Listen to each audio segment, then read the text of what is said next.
Saudara-saudari terkasih dalam Kristus, hari ini Kamis 4 Mei 2023 dalam pekan keempat Paskah tahun A. Bacaan dibawakan oleh Patricia Yuwono, Mazmur dilantunkan oleh Marcelina Toron, dan renungan ditulis oleh Pastor Bayu Edfra. Selamat menekuni Sabda Allah. Marilah mewujudkan kebaikan bersama untuk hidup dalam damai dan sejahtera.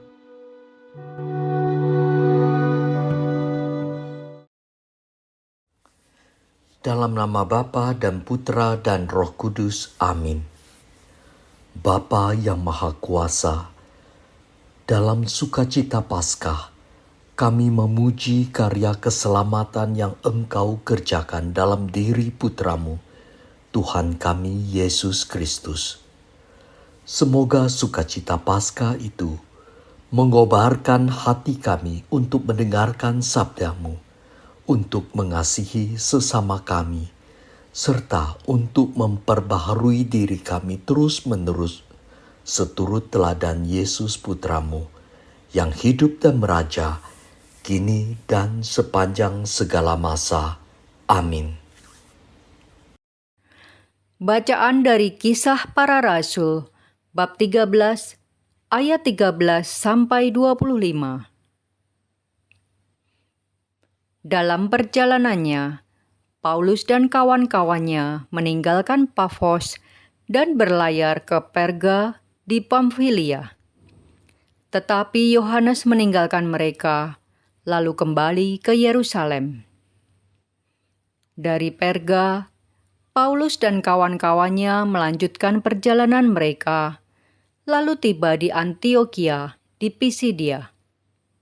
Pada hari Sabat, mereka pergi ke rumah ibadat, lalu duduk di situ. Setelah selesai pembacaan dari hukum Taurat dan kitab nabi-nabi, pejabat-pejabat rumah ibadat bertanya kepada mereka, "Saudara-saudara, jikalau saudara ada pesan untuk membangun dan menghibur umat ini, silahkanlah." Maka bangkitlah Paulus. Ia memberi isyarat dengan tangannya, lalu berkata, "Hai orang-orang Israel dan kamu yang takut akan Allah, dengarkanlah. Allah umat Israel ini telah memilih nenek moyang kita dan membuat umat itu menjadi besar ketika mereka tinggal di Mesir sebagai orang asing.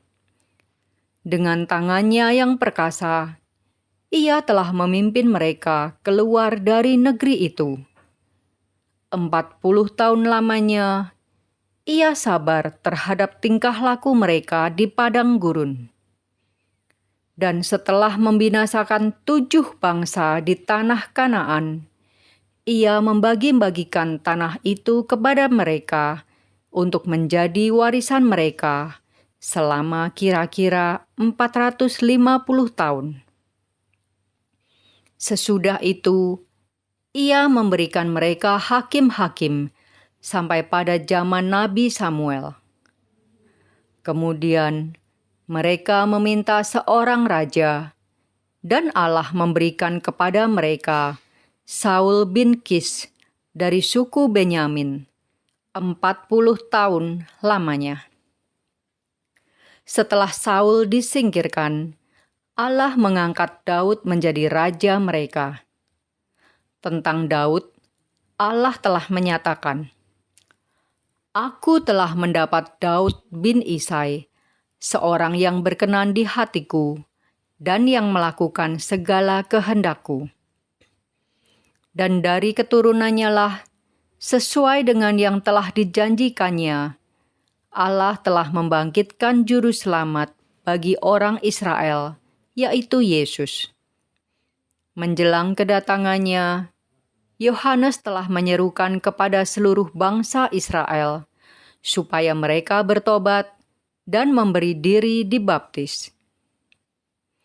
Dan ketika hampir selesai menunaikan tugasnya, Yohanes berkata, Aku bukan dia yang kamu sangka, tetapi ia akan datang kemudian daripadaku.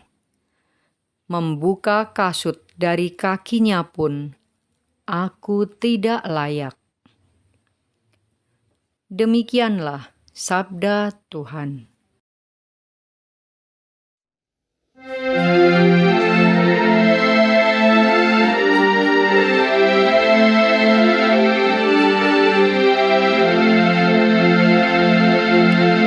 Kasih setiamu ya Tuhan, hendak ku nyanyikan selama-lamanya. Aku hendak menyanyikan kasih setia Tuhan selama-lamanya.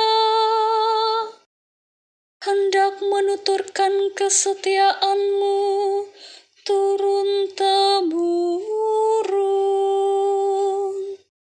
Sebab kasih setiamu dibangun untuk selama-lamanya. Kesetiaanmu tegak seperti langit.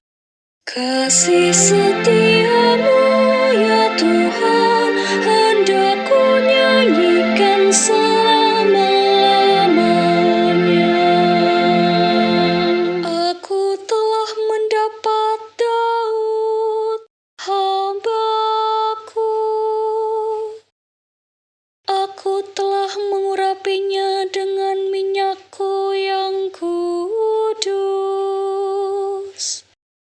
Maka tanganku tetap menyertai dia, bahkan lenganku meneguhkan dia. Kasih setiamu ya Tuhan, hendak ku nyanyikan selama-lamanya. Kesetiaan dan kasih-Ku menyertai dia,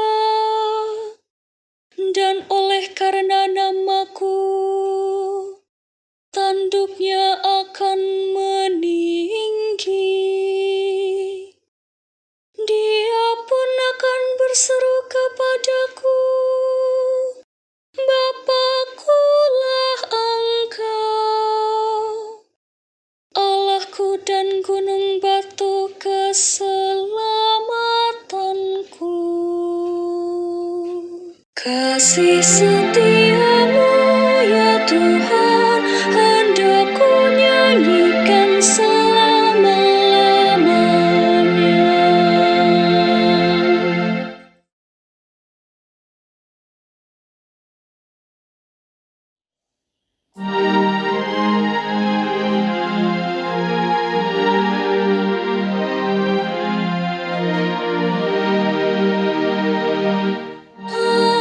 Haleluya, haleluya, haleluya.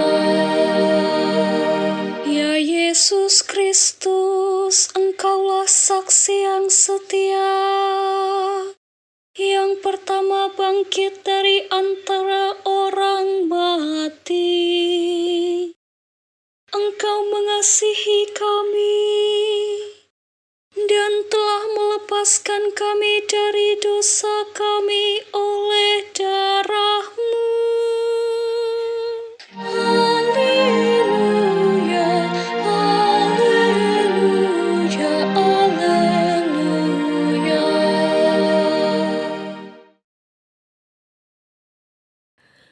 Inilah Injil suci menurut Yohanes, bab 13, ayat 16 sampai 20.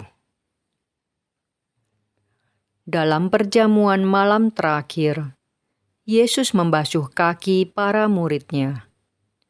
Sesudah itu, Ia berkata, "Aku berkata kepadamu, sesungguhnya seorang hamba tidaklah lebih tinggi daripada tuannya, atau seorang utusan daripada Dia yang mengutusnya. Jikalau kamu tahu semua ini, maka berbahagialah kamu jika kamu melakukannya. Bukan tentang kamu semua, aku berkata. Aku tahu siapa yang telah kupilih, tetapi haruslah genap nas ini. Orang yang makan rotiku telah mengangkat tumitnya terhadap aku. Aku mengatakannya kepadamu sekarang, juga sebelum hal itu terjadi, supaya jika hal itu terjadi, kamu percaya bahwa akulah Dia. Aku berkata kepadamu, sesungguhnya barang siapa menerima orang yang kuutus, ia menerima aku, dan barang siapa menerima aku, ia menerima Dia yang mengutus aku. Demikianlah sabda Tuhan.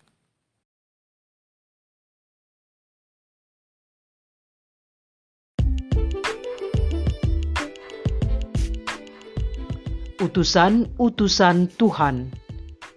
Renungan dibawakan oleh Innocentius Henry.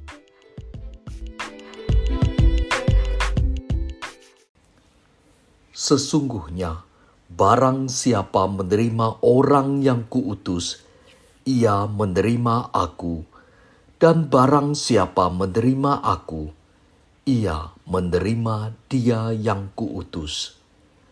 Yohanes bab 13 ayat 20. Kalau kita melihat perjalanan hidup kita, ada banyak orang yang secara khusus diutus Allah untuk merawat serta mengubah hidup kita menjadi lebih baik. Ada orang tua, saudara-saudara, sahabat-sahabat, serta pasangan kita yang kadang-kadang memberikan nasihat untuk membuat hidup kita menjadi lebih baik. Bahkan anak-anak kita atau mereka yang lebih muda dari kita seringkali membantu kita untuk bertumbuh lebih dewasa. Namun jangan lupa bahwa ketika Yesus mengucapkan sabda tersebut, ia tidak selalu diterima. Ada orang-orang yang secara konsisten menolak Yesus, seperti orang-orang Farisi dan ahli Taurat. Para rasul atau murid-muridnya pun seringkali tidak diterima saat menyampaikan kebenaran. Utusan Tuhan seringkali datang dengan cara dan pesan yang tidak diinginkan oleh orang banyak. Untuk itulah kita perlu membuka hati kita. Orang-orang utusan Tuhan tidak hanya terbatas pada mereka yang dekat dengan kita, tidak terbatas pada mereka yang membuat kita nyaman dan mereka yang kita sayangi.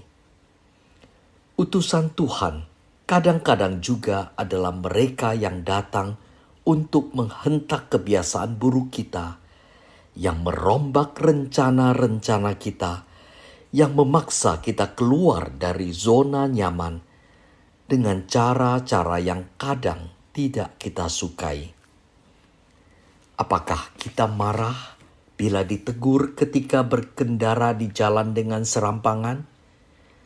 Apakah kita merasa bahwa tak seorang pun boleh mencampuri masalah keluarga kita?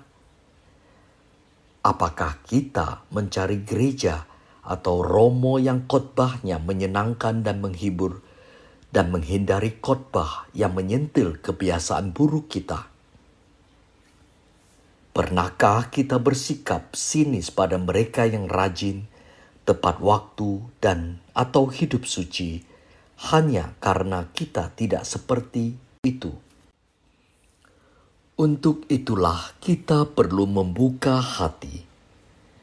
Orang-orang utusan Tuhan tidak hanya terbatas pada mereka yang dekat dengan kita, tidak terbatas pada mereka yang membuat kita nyaman, dan mereka yang kita sayangi. Utusan Tuhan kadang-kadang juga adalah mereka yang datang untuk menghentak kebiasaan buruk kita, yang merombak rencana-rencana kita, yang memaksa kita keluar dari zona nyaman dengan cara-cara yang kadang tidak kita sukai. Apakah kita marah bila ditegur ketika berkendara di jalan dengan serampangan? Apakah kita merasa bahwa tak seorang pun boleh mencampuri masalah keluarga kita? Apakah kita mencari gereja atau romo yang khotbahnya menyenangkan dan menghibur, dan menghindari khotbah yang menyentil kebiasaan buruk kita? Pernahkah kita bersikap sinis pada mereka yang rajin, tepat waktu, atau hidup suci, hanya karena kita tidak bisa seperti itu? Mari kita renungkan. Barangkali mereka ini juga utusan Tuhan untuk membuat hidup kita menjadi lebih baik.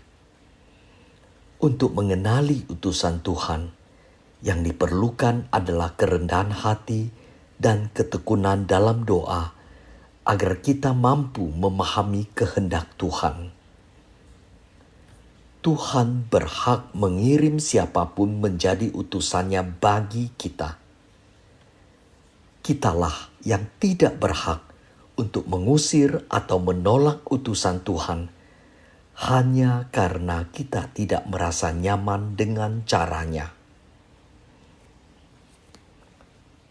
Ya Yesus yang baik, terima kasih karena Engkau telah mengirimkan utusan-utusan untuk mengubah hidup kami menjadi lebih baik.